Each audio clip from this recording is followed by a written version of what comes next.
വിവരമില്ലായ്മ തന്നെയാണ് അങ്ങനെ പറഞ്ഞത്. അവരെ പോലെ അത്രയും ഒരു നടി അത് ഇൻഫ്ലുവൻസ് ചെയ്യാൻ പറ്റുന്ന ഒരു നടിയുടെ വായിൽ നിന്ന് അങ്ങനെ കേൾക്കേണ്ടി വന്നത് ഭയങ്കര. ലാലേട്ടൻ പറഞ്ഞിട്ടുണ്ടായിരുന്നു ഞാൻ എൻ്റെ വീട്ടിൽ കയറ്റും. ആ ഒരു സംഭവമൊക്കെ ലാലേട്ടൻ അങ്ങനെ പറഞ്ഞപ്പോൾ നിങ്ങൾക്ക് ഭയങ്കര പ്രൗഡായിട്ട് തോന്നില്ല? ഇപ്പോൾ ഒരു താല്പര്യം ഇല്ലാതൊരു ആൺകുട്ടി ഒരു പെൺകുട്ടീനെ കല്യാണം കഴിച്ച് കഴിഞ്ഞാൽ തന്നെ അവിടെ രണ്ടുപേരുടെ ലൈഫാണ് നഷ്ടപ്പെടുന്നത്. അതൊരു എത്രയോ ബ്യൂട്ടിഫുൾ ആണ്. ഇപ്പോൾ ആദില നൂറയും എൻ്റെ ഫസ്റ്റ് ട്രെയിൻ യാത്രയിൽ തന്നെ എനിക്ക് ഇങ്ങനൊരു അനുഭവമുണ്ട്. നമുക്ക് പറയുന്നത് മോശമാണ് അങ്ങനെ ചെയ്തത്, പക്ഷെ അവർ വളർന്നു വന്ന രീതികൾ.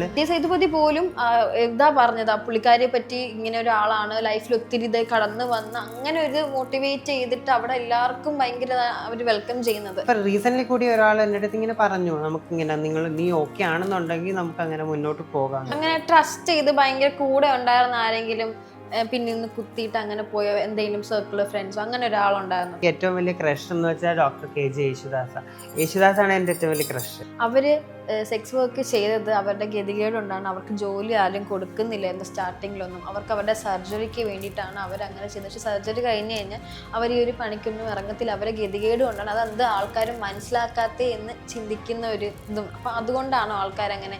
ഫാമിലി ആയിട്ടിരിക്കുന്ന കുട്ടികളുണ്ട്, അപ്പൊ അവരുടെ അടുത്ത് പോയിട്ട് ഇങ്ങനെ ചെയ്യുന്നതിനോട് ഭയങ്കര വിയോജിപ്പാണ്. നോർമൽ പെൺകുട്ടികളും ഇത് ചെയ്യാറുണ്ട്, ഈ സെക്സ് വർക്ക് എന്ന് പറയുന്ന കാര്യങ്ങൾ ചെയ്യാറുണ്ട്. അങ്ങനെ ചെയ്യുന്നതുകൊണ്ടാണെങ്കിൽ ഏറ്റവും കൂടുതൽ എതിർക്കേണ്ടത് സ്ത്രീകളെയാണ്.